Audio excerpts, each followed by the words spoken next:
Now we're going to calculate the electric potential and electric field at point B. So first of all, if I consider the point, the charged particles Q1 here and Q2 here at the midpoint, point B, the charged particle Q1 is positive, Q2 is negative. The electric field of the charge Q1 is in this direction, and Q2 at the same direction toward the negative charge. So the total electric field, which is a vector, at point B, the electric field of charge 1 and charge 2 at point B converted to a simple summation because both electric fields are at the same direction. So the electric field of the charge 1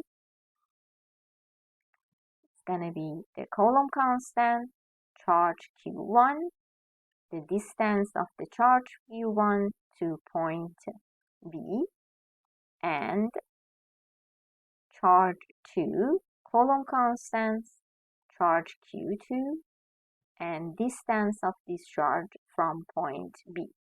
Both charges are equal in magnitude and the distance from the midpoint are equal. So the magnitude of the electric field of both of them are equal. So I can write it 2 multiply one of them.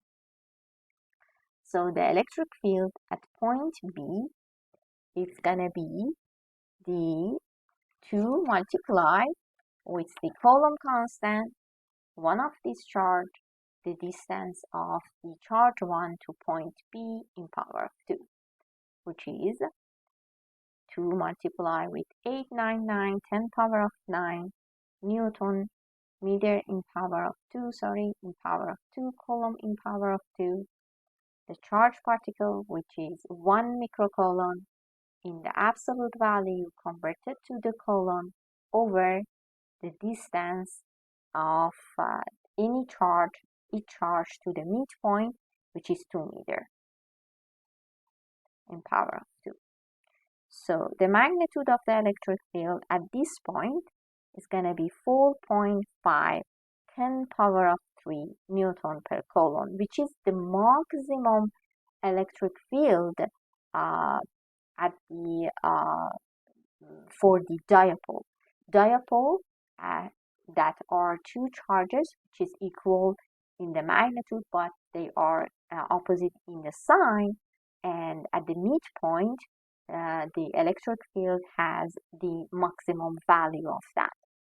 So for the potential at point B, potential is the scalar quantity, so the potential of charge 1 and charge 2 at this point, which is the Coulomb constant, charge Q1, the distance of charge 1 to this point, plus Coulomb constant, charge Q2 without absolute value, the distance of charge 2 from this point. So the R1 and R2 are equal, charge also are equal, but one of them is positive and the other one is negative. So the distance are equal. One of the charge is positive and the other one is negative. So this term cancel the other term and makes the potential become 0. So let's clean these parts. So it makes the potential become 0 because of this information. So the electric field at point P has this value, and the direction of that is in the positive x direction. And the electric field at the point A also was in the positive x direction.